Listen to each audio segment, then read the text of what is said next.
Hello guys, welcome to Civil Concept, and in this video I will show you the difference between development length and lapping length. Okay, so let's start our video. First of all, we will talk about the development length. Okay, so what is development length?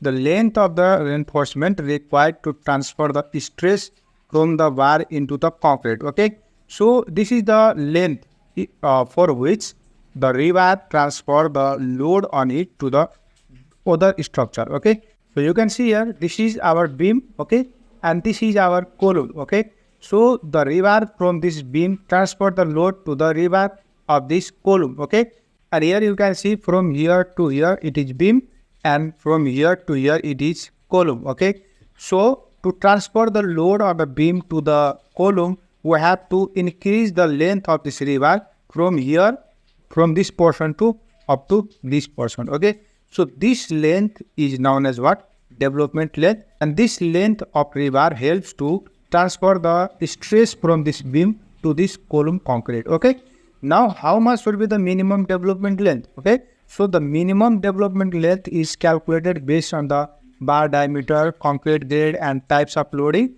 It should not be less than 50 D. Okay, where D is the diameter of the bar. Okay, so now the question is, how much should be the minimum development length? Okay, so how much should be the minimum length from here to up to here? Okay, so the minimum length should be how much? 50 D. But this is the rough calculation, and this is the minimum development length. Okay, the development length depend on the various factors like diameter of the rebar, concrete grade, and types of loading on this structure. Okay, so minimum should be 50 D. For example, the minimum development length for a 12 mm diameter bars should not be less than how much? 50 D means 50 into D is the diameter of the rebar. You can see 12 mm rod has been used in this beam. Okay, so 50 into 12 will be how much? 600 mm, and this is the minimum development length for this structure if you are using 12 mm of rebar. Okay, now here you can see the another example of development length, and this is the development for the beam and this column. But here you can see this is the longitudinal bar of the column, and this rebar has came like this and bended like this. Okay, so this bended part is known as what? Development length, and this longitudinal rebar transfer the stress to this footing. Okay, so this is known as what? Development length, and this development should not be less than how much? 50 D. Okay, it may be up to 70 to 75 D according to the concrete grade in the structure. Okay, I hope you understood about the development length. Now let us talk about the lapping length. Okay, in number B we will talk about the lapping length. Okay, so the length of overlap between two bars that are spliced together is known as what? Lapping length. Okay, so you can see in this structure, these two rod has been jointed at a place. This jointed part, this overlap part is known as what? Lapping length. Okay, so why this is provided? For example, this is our column. Okay, and we have to lay a rebar on it. So when we lay a rebar on it, then what happens?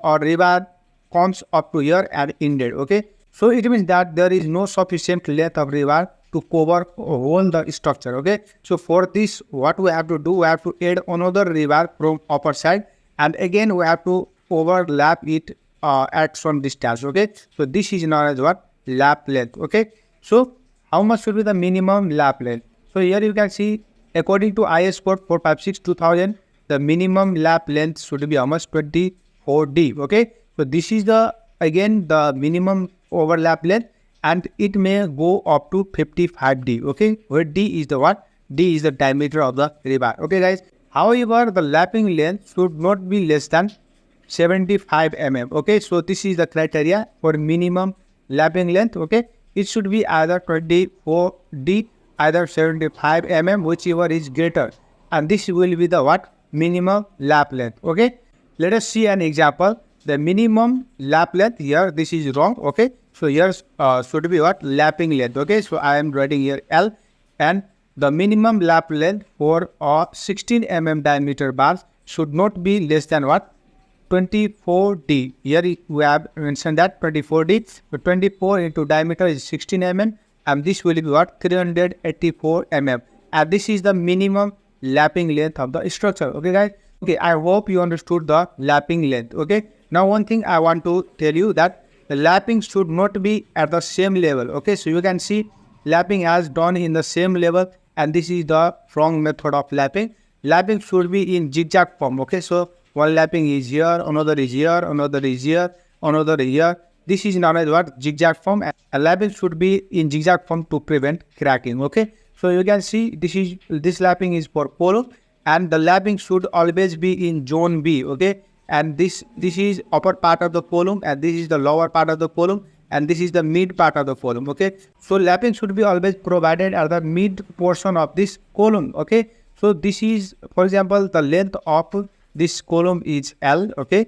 this L, then from upper part L by 3 and from lower part L by 3. We should not provide lapping at this zone. Okay, so this zone is known as zone A, this is zone A, and this is our zone B, and at this portion we can provide lapping. Okay, these were the important points. Okay, so I hope you understood the difference between development length and lapping length in the structure. Okay, so please like this video and subscribe my channel for new update about civil engineering. Thank you.